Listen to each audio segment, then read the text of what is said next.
Assalomu alaykum, qo'rmaylar, charchamay. Endi qaranglar.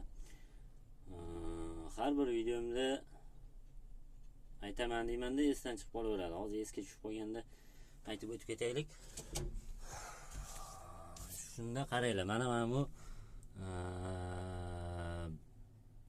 eski traktorchilar, eski nimalar biladi, eski traktor shopirlari olimja qiyin bo'lgan akalar. Akalar, o'rtoqlar, sheriklar, bizga ja qiyin bo'lganda oldin endi bizga paytda bunaqa nimalar bo'lmagan. Hozir mana traktorlar ham, hozirgi traktorlar zamonaviy, toza yo'q qo'yadi hammasi. Oldin atrobotgani quyib ketaverganmiz. To'g'rimi? Eski atrobotgani sotib olardik, garaj-barajlardan quyib ketaverardik, tarilatib minib. 28 larga, Belarus traktorlariga, mana shunaqa eski atrobotgani boshqa mashinalardan chiqqan eski yog'i biza quyardik-da. Minib yerlarni haydab tarilatib yuraverardik. Hozir mana yangi traktorlar ham hammasi yangi yog'dan foydalanyapti.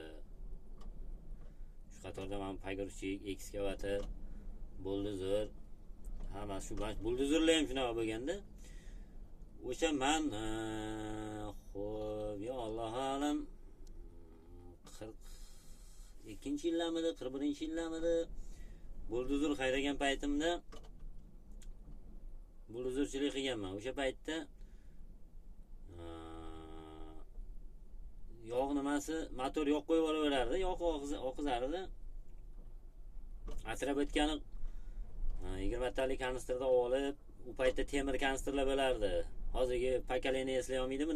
Biza qatorlar juda yaxshi eslaysizlar. Yaxshi bo'lardi, qiziq paytlar bo'lganda endi o'sha paytda. Hozir qarang, mana yoshlarga biz yurardik sovuqda dirgizlab. Oynalari yo'q, salafanlar tortib, u paytda skocham bo'lmagan. Yurardik biz qaltirab, qultirab, izolenta yopishtirib, izolenta ko'chib ketadi, kley yaxshi bo'lmaydi. Yurardik mana shunaqa qilib. Sovuqda buldozer haydab, hamma joyi ochiq temir. Uning pechkasi bor. Yozdan konditsioneri bor. Eski yog'larni quyib yurardik. Mana hozir yoshlarga yaxshi imkoniyat bo'lib qoldi. Shu yoshlar qatori mana biz ham hozir mana yangi texnikalarda yurimiz. Yaxshi toza yog'larni qo'yamiz, toza salarkalarni qo'yamiz. Kiyimlar toza. Ichi issiq, yozda konditsioner, qishda pechka ishlaydi. Mazza qilib yurasiz. U paytda nima bo'lardi? Bushlatlarni kiyib olardi. Yo, esinglardami biza qatorlar?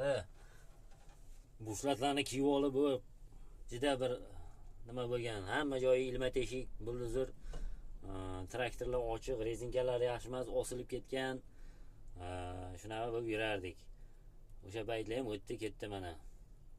Yana biza qatorlar ancha yaxshi biladi. Hozir biza qatorlardan minotganlar bor, mana shunaqa yangi texnikalarni minotganlar bor. Maza qilib qoldik. Mayli, shukr shunisiga ham. Lekin o'sha paytda o'sha eski texnikalarni minib yag'ini kovlab, bag'ini kovlab, ancha odam texnikaga tushunib qoladi-da. Hozir mana yoshlarimiz nima qilishadi hozir? Sirazi ustaga nima qilinadi?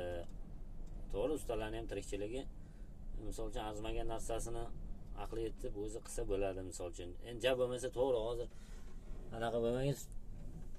Hali sun'iy xotirami chiqib ketgani, hozir shunaqa narsa chiqib ketibdi-yu. Yaqinda bilib qoldim. O'shandan ham so'rab qilishyapti-da hozir ko'plar. Misol uchun texnikani o'sha qati nima bo'lganini aytadi, o'sha sun'iy intellektmi? O'sha aytib beryapti ekan hozir. Endi men eshitishim bo'yicha men hali o'zim uni ishlatganim ham yo'q, anaqa qilganim yo'q. Bir ikkita joylarda rasmlarini ko'rib qoldim. Rasmlarga tushib o'sha sun'iy intellekt rasmi deyishdi. O'shalarni ko'rdik. Atak hali qanaqaligini ham bilmaymiz. U o'zini o'zi kuchaytirib olar ekanmi, shunaqa odatga ega ekanmi, shunaqa xususiyatga ega ekanmi, ish qilib shunaqa deyishdi. Endi ko'ramiz-da, yana kim biladi. Sog' bo'lasizlar, video cho'zilib ketdi. Hali eski payt haqida yana gaplashamiz. Qiziq voqealar bo'lib qolgan bo'lsa aytamiz, esga tushib qolsa sog' bo'lasizlar, gaplashamiz.